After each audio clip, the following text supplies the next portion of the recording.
In Germany, they first came for the communists, and I didn't speak up because I wasn't a communist.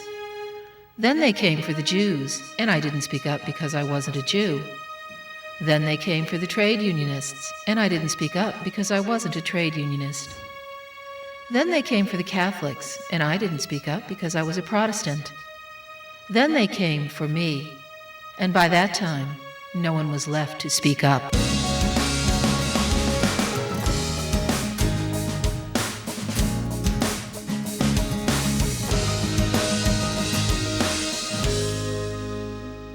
Everybody, I'm Susan McNeil with another edition today of Speak Up, and we have yet again a great show for you.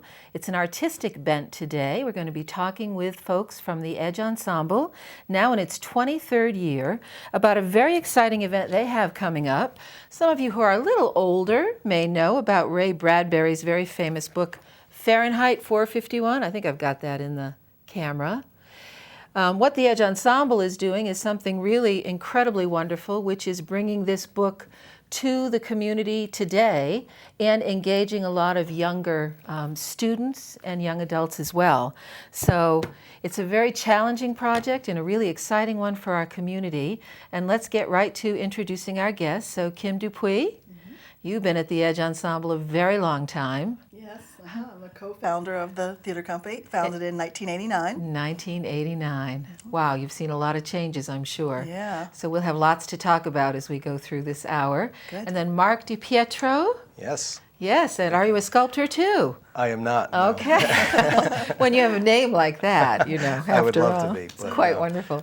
Yeah. And what role do you serve with the Edge Ensemble? I am a board member since, I think, 2010. And I do publicity, webmaster, other roles, sometimes an actor, sometimes a narrator, as with this. So you're kind of one-stop shopping. Yeah, I guess that's You know, for a group like this, I imagine it's really important to have someone with all those skills wrapped into one. You bet.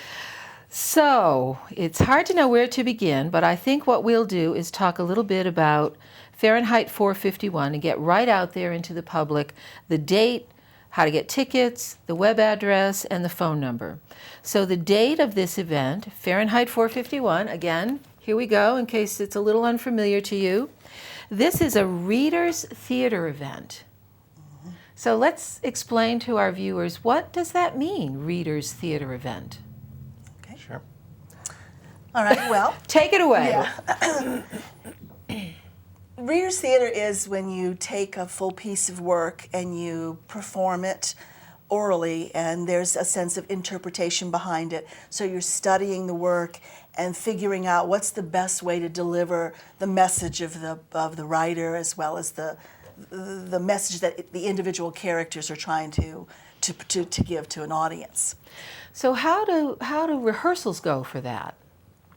Well, we're exploring some new territory here, because what we're doing with our Readers Theater is we're casting the roles of the primary characters in the novel, and then we also have narrators reading the narration.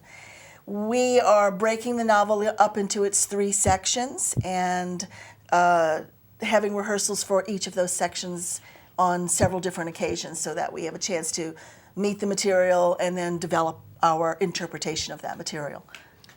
And what we've done that's pretty innovative, I think, is we've merged a couple of different ideas. One is a reader's theater, which can be short stories. The Edge did a reader's theater last fall of Edgar Allan Poe's works. So we did some of his poems and some of his short stories, and each one is self-contained, and each reader has their own interpretation. But what we originally started with, this idea was to do what's called a marathon read, which is kind of a new and emerging thing that we had heard about on college campuses. And some of them are very ambitious. They've done, one campus has done War and Peace, which took like an entire weekend, I think. Round the clock, a true marathon. Exactly. For War and Peace. Another that happens every year is a Milton Marathon for Paradise Lost, which takes about 12 hours, I think. And the difference there is that on a college campus, when an English professor or a classics professor is doing this, they have a captive audience because their students come to it for credit. So Kim and I started kicking this idea around probably 6 or 8 months ago, I think around the time we were doing the Poe Theater. And Fahrenheit 451 just happens to be one of my favorite novels, and I mentioned, I thought this would be a great one to try out. And I had talked with my daughter, she loves the book, and she said that would be great if we could figure out how to present a marathon of this novel and just read it in however many hours it takes.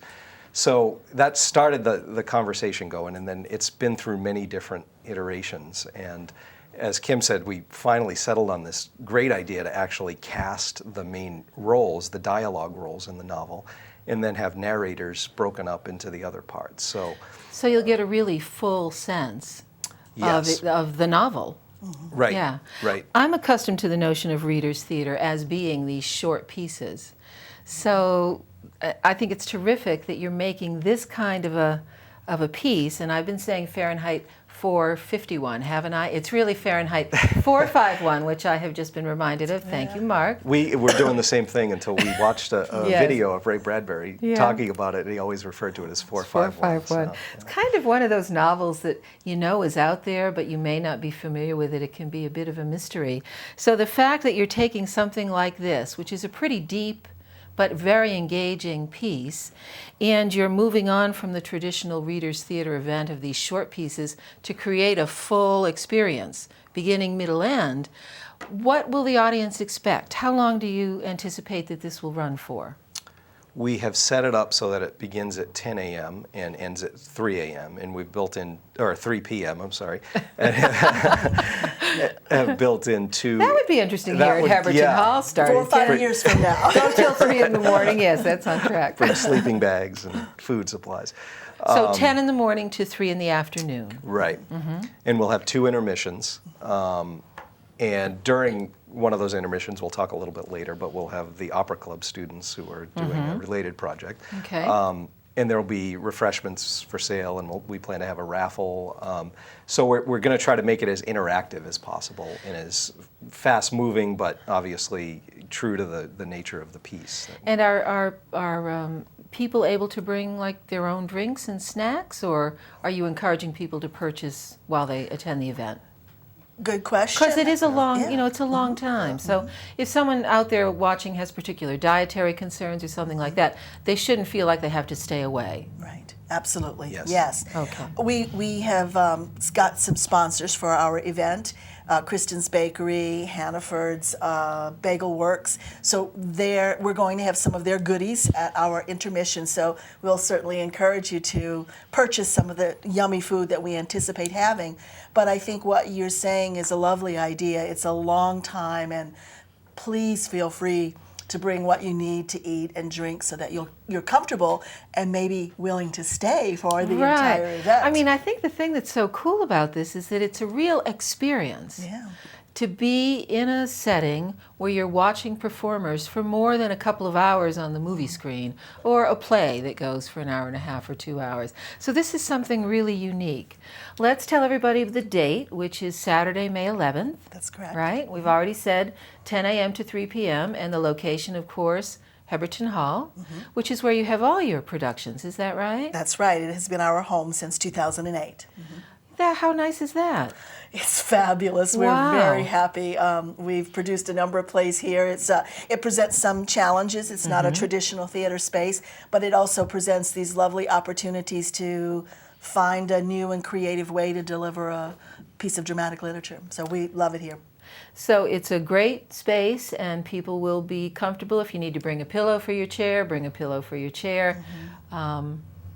And the acoustics in that room are good. I think so. So for this particular kind of reading, I think the space especially lends itself Yes. to the event. And that's really what we want to encourage, is that people come and they're comfortable there, that they're not feeling like they're going to be just sitting in a theater for all this time and listening or watching or whatever. Right. But that's certainly part of it. I But think it'll be quite engrossing.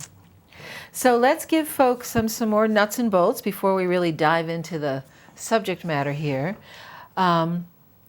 Web address, www.edgeensemble.org, and I'm going to spell that EDGEENSEMBLE.org. So it's the word edge and the word ensemble. It'll have 2 E's in the middle and look a little weird, but that's the way it's supposed to look. And the phone number is 352-5657. Now, how do people pay for tickets, and how much do they cost? Well, for this event, Fahrenheit 451, it's free of charge and open to the Free? public. That's right. Yes, ma'am. Free and open to the public, everybody. Pay attention to that. You don't get many of those these days. Free and open to the public. But say we're going to talk about your future events down the road. If somebody wanted to purchase tickets, they would do that by calling you, going on your website. Yes, you can do both of those things. The Edge Ensemble has the website, as she mentioned, and from there you can send us an email making a reservation for a seat. Now, we don't take advance purchase of seats. You just come to the space the night of the performance and your reservation will be waiting for you. The tickets can be paid for with cash or with checks. We're not set up for credit cards right now, but cash or checks we'll happily accept. Great. Ticket prices are $15 general admission and $12 for seniors and students. Oh, very nice for that break. That's Yeah. good. Okay, so that's a little bit about the theater, who you are, and where we're going. So now let's really get into Fahrenheit 451. So I want to give everybody their due who is involved in the cast as members and then as narrators. And what is so impressive about this event is the number of students who are involved and the number of schools that are involved. I mean, you really have created a situation here that isn't customarily duplicated. I mean, it's pretty impressive. So let's just get to it so everybody's got their 15 seconds of fame. So here are the cast members and participants in Fahrenheit 451 on May 11th here at Heberton Hall. We've got Scott Rodenhauser as Guy Montag. Now, Guy is the main character. Yes, he is. Correct? Okay.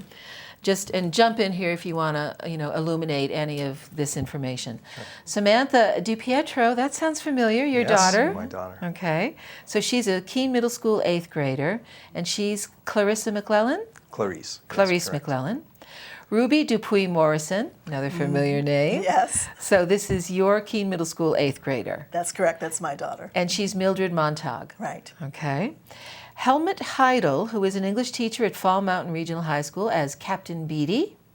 Dan Patterson, a well-known name, well-known theater name in this community for, I've been around 40 plus years, and it's always, Dan's been in everything. So, Yes. theater professor at Keene State College, and is it Faber or Faber? Faber. Faber. And then, I love this name. Is it Quillen?